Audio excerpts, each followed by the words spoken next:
जमीन पे गिर जाएगा। बोलो हाँ या ना। ये गोली तब तक ताकतवर नहीं है जब तक सही सिस्टम में लोड नहीं होती। उसी तरह इंसान चाहे किसी जाति का हो, धर्म का हो, चाहे पढ़ा लिखा हो, चाहे अनपढ़, वो तब तक जिंदगी में आगे नहीं बढ़ पाता जब तक एक सही सिस्टम पे काम नहीं करता। अगर चिल्ला पा रहा हूं, अगर अपनी उपलब्धियों को गले फाड़ फाड़ के चिल्ला पा रहा हूं, तो इसलिए क्योंकि मेरा सिस्टम मजबूत है, जिससे मैंने लाखों करोड़ रुपया कमाया। नहीं कमा पाया होता तो मैं अपनी जिंदगी में कभी भी आपसे ये बातें नहीं कर पा रहा होता माय डियर फ्रेंड, जो मैंने यहाँ से अचीवमेंट किया है, जो मैंने उपलब्धि करी है। आज यहाँ पे बहुत सारे हमारे साथी हैं जो आए हुए हैं मीटिंग में। मुझे पता है कि मैक्सिमम ऐसे लोग हैं जो खींच के लाए गए हैं, धक्का मार के लाए गए हैं। क्या सही है कि गलत? सही बात है कि गलत?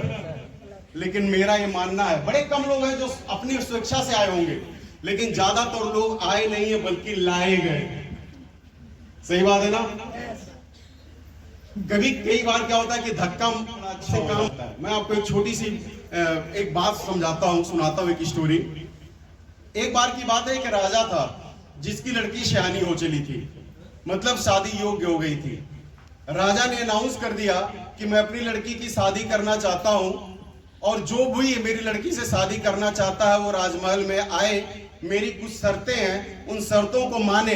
मैं अपनी लड़की का हाथ तो दूंगा ही, साथ साथ मैं राजमहल भी दे दूंगा, राजा बना दूंगा, और मैं कहीं और चला जाऊंगा। शादी का नाम सुन करके सारे नगर के आसपास के लोग राजा के महल में इकट्ठे हुए, और वहां पे एक खूब दुबला पतला सा कमजोर सा लड़का, गरीब सा लड़का, वो भी राजमहल में जाता इसलिए कि किसी ना किसी की शादी होगी, मुझे खाने को मिल जाएगा। इस सोच के साथ वो राजमहल में गया।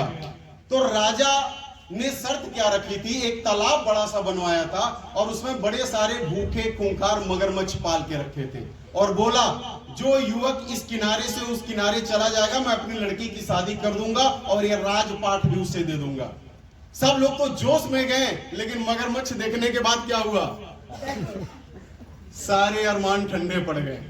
अब सब लोग वहां जाके देखते, इसके बाद पीछे हट जाते थे।